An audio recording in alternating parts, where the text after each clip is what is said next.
You are in the middle of a conflict. Someone says something that cuts deep, and your system suddenly locks. The words disappear. Your face goes blank. You go entirely silent.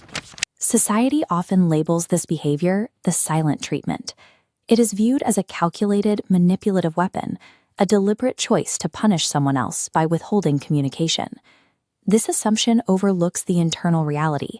The mind has reached its processing limit and shifted into a state of acute panic. This creates a strange paradox. From the outside, you look empty, but the interior experience is defined by high-frequency noise. You are quiet because your mind is too loud to hear anything else. That silence is a symptom of total system overload. To understand why it happens, we have to look at the specific biological sequence that forces the human voice to shut off when the emotional stakes are high.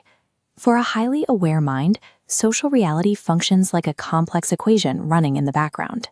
Every interaction is something to be solved and interpreted to ensure nothing goes wrong. This involves metacognition, the ability to think about your own thinking. Instead of simply being present in the argument, a part of your mind detaches to monitor your own emotional reactions and tone in real time. At the same time, you are tracking a massive stream of external data. You notice the half-second delay before they reply, the subtle tightening of their posture, and the micro shifts in their vocal tone. Cognitive empathy then layers on even more data. You begin absorbing the unspoken expectations and the mounting disappointment of the other person, pulling their stress directly into your own system. This incoming flood creates a massive processing bottleneck.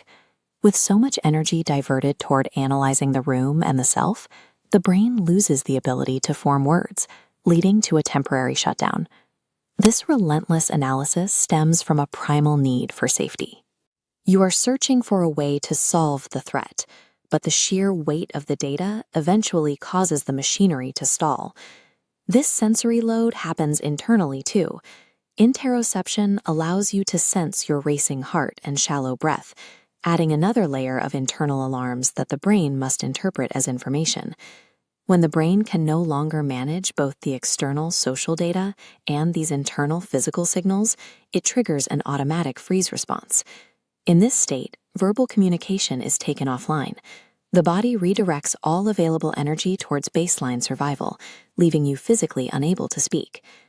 But why does the nervous system interpret a social disagreement as a life or death threat in the first place? This hypersensitivity often begins in childhood. It is a common adaptation for those who grew up in environments where moods shifted without warning and safety depended on reading the room perfectly. In those moments, hypervigilance and the ability to go silent were vital tactics. Disappearing into the background was the most effective way to avoid a volatile situation. The nervous system permanently adapted to this need. It became highly efficient at predicting emotional shifts, learning to stay one step ahead of potential conflict by constantly scanning for danger. This adult freeze response is a legacy survival program, a sequence that continues to run even though the original environment has long since disappeared. This silence is not a character flaw.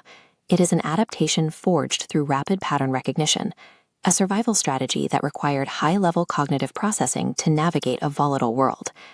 However, as an adult, this hyper-awareness acts as armor. You remain constantly braced for a threat, making it nearly impossible to participate in the moment. To change this, you have to teach the nervous system that the danger it is sensing is no longer present. The path forward involves a technique called selective perception. Selective perception works by breaking the loop between the data you see and the meaning assigned. By filtering these inputs, noticing a tone shift without triggering a disaster simulation, you prevent the observer node from hijacking your system's processing power.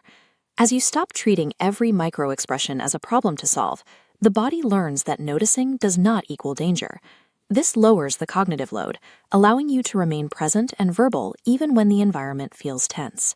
Carrying this invisible mental load is an exhausting way to live. If you felt this silence, consider sharing this explanation.